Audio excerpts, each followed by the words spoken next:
ओम नमो नारायणाय। श्री ब्रह्मविवर्त महापुराणे ब्रह्मखंडे एकादशो अध्यायः।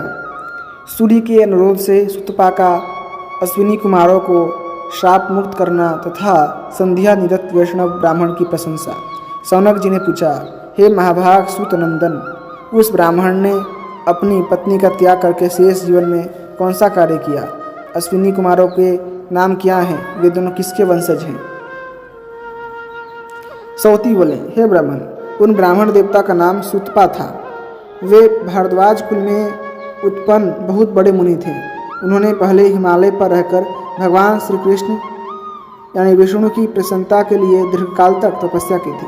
उस समय वे महातपस्वी और तेजस्वी मुनि ब्रह्म तेज से जाज्वल्यमान दिखाई देते थे। एक दिन उन्हें सहसा आकाश में क्षण भर के लिए श्री कृष्ण ज्योति का दर्शन हुआ। उस बेला में उन्होंने भगवान से यह वर मांगा कि हे प्रभु, मैं आत्मनिष्ठ हो प्रकृति से परे सर्वथा निर्लिप्त रहूं। उन्होंने मोक्ष नहीं मांगा। भगवान से उनकी अविचल दासी भक्ति के लिए याचना की। तब आकाशवाणी हुई, हे ब्राह्मण, पहले स्त्री परिग्रह विवाह करो, उसके बाद भोग संबंधी प्रारब्ध के क्षीण हो जाने पर मैं तुम्हें अपनी दासी भक्ति दूंगा। तदंतर स्वयं ब्रह्मा जी ने उन्हें पितरों की मानसी कन्या प्रदान की। मुनि प्रवर सौनक, उसके गर्भ से कल्याण मित्र नामक पुत्र का जन्म हुआ। उस बालक के स्मरण मात्र से किसी को अपने ऊपर वज्र या बिजली गिरने का भय नहीं रहता। इतना ही नहीं, कल्याण मित्र के स्मरण से निश्चय उन बंधुजनों की भी प्राप्ति हो जाती है जिनका दर्शन असंभव होता है। तदंतर महामुनि सुतपा ने किसी कारणवश कल्याण मित्र की माता का परित्याग करके उसी समय सहसा पूर्वापराध का स्मरण हो आने से सूर्यपुत्र अश्विनी कुमार को भी श्राप दे दिया। हे देवधाम, तू अपने भाई के साथ यज्ञ भाग से वंचित और अपूज्य हो जा। तेरा अंग व्याधिग्रस्त और जड़ हो जाए। तू अकीर्तिमान कलंक युक्त हो जा। यों कहकर सुतपा अपने पुत्र कल्याण मित्र के साथ घर चले गए। तब सूर्य देवता दोनों अश्विनी कुमारों के साथ उनके निकट गए। हे सौनक, त्रिलोकीनाथ सूर्य ने अपने रोगाग्रस्त पुत्रों के साथ मुनिवर सुतपा का दर्शन करके उनकी स्तुति करते हुए कहा। सूर्य बोले, हे भगवान, युग युग में प्रकट होने वाले विष्णु स्वरूप ब्राह्मण देवता, हे मुनीश्वर भारद्वाज, आप मेरे पुत्रों का अपराध क्षमा करें। हे ब्रह्मा, विष्णु तथा महेश्वर आदि सब देवता सदा ब्राह्मण के दिए हुए फल फूल और जल आदि का उपभोग करते हैं। ब्राह्मण द्वारा ही आवाहित हुए देवता सदा सब लोकों में पूजित होते हैं। ब्राह्मण से बढ़कर दूसरा कोई देवता नहीं है। ब्राह्मण के रूप में साक्षात श्री हरि ही प्रकट होते हैं। ब्राह्मण के संतुष्ट होने पर साक्षात नारायण देव संतुष्ट होते हैं तथा नारायण देव के संतुष्ट होने पर संपूर्ण देवता संतुष्ट हो जाते हैं। गंगा जी के समान कोई तीर्थ नहीं है। भगवान श्री कृष्ण यानी विष्णु से बढ़कर कोई देवता नहीं है। शंकर जी से बड़ा वैष्णव नहीं है और पृथ्वी से बढ़कर कोई सहनशील नहीं है। सत्य से बड़ा कोई धर्म नहीं है। पार्वती जी से बढ़कर सती साध्वी स्त्री नहीं है। देव से बढ़कर बड़ा कोई बलवान नहीं है तथा पुत्र से अधिक दूसरा कोई प्रिय नहीं है। रोग के समान शत्रु नहीं है।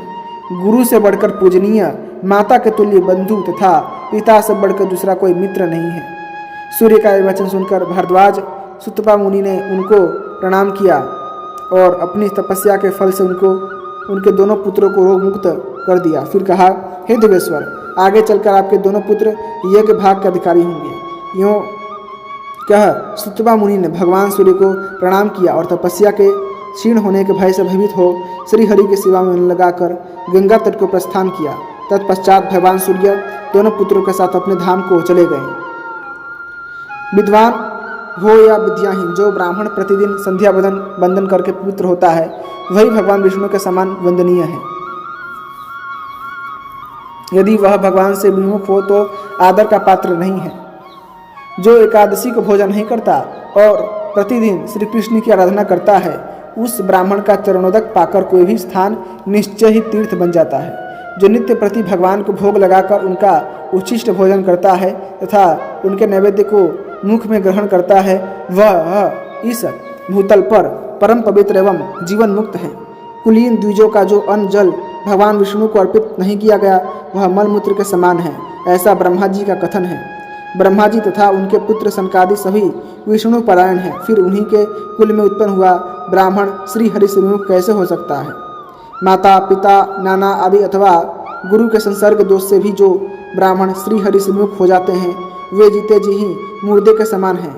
वह कैसा गुरु, कैसा पिता, कैसा पुत्र, कैसा मित्र, कैसा राजा तथा कैसा बंधु है जो श्री हरि के भजन की बुद्धि यानी सलाह नहीं देता।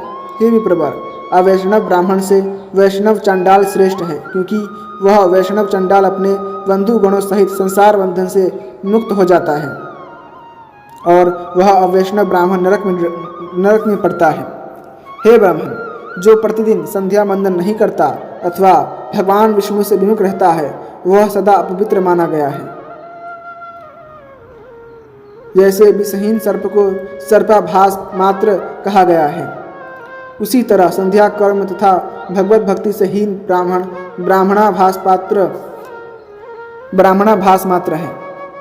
वैष्णव पुरुष अपने कुल की करोड़ों और नाना आदि की सैकड़ों पीढ़ियों के साथ भगवान विष्णु के धाम में जाते हैं। वैष्णव जन सदा गोविंद के चरणाबिंदों का ध्यान करते हैं और भगवान गोविंद सदा उन वैष्णवों के निकट रहकर उन्हीं का ध्यान किया करते हैं। भक्तों की रक्षा के लिए सुदर्शन चक्र को नियुक्त करके श्री हरि निश्चिंत नहीं होते हैं, इसलिए स्वयं भी उनके पास मौजूद रहते हैं। इति श्री ब्रह्म विवर्त महापुराणे ब्रह्मखंडे एकादशो अध्याय संपूर्णम। इसी के साथ श्री ब्रह्म विवर्त पुराण के ब्रह्मखंड का 11वां अध्याय संपूर्ण हुआ। यदि आपको भगवान माधव की ये कथाएं पसंद आ रही हैं तो कृपा करके वीडियो को लाइक करें, चैनल को सब्सक्राइब करें और अपने दोस्तों का साथी से अवश्य शेयर कीजिएगा। धन्यवाद। जय श्रीमन्नारायण, जय श्री कृष्ण, जय राधा कृष्ण।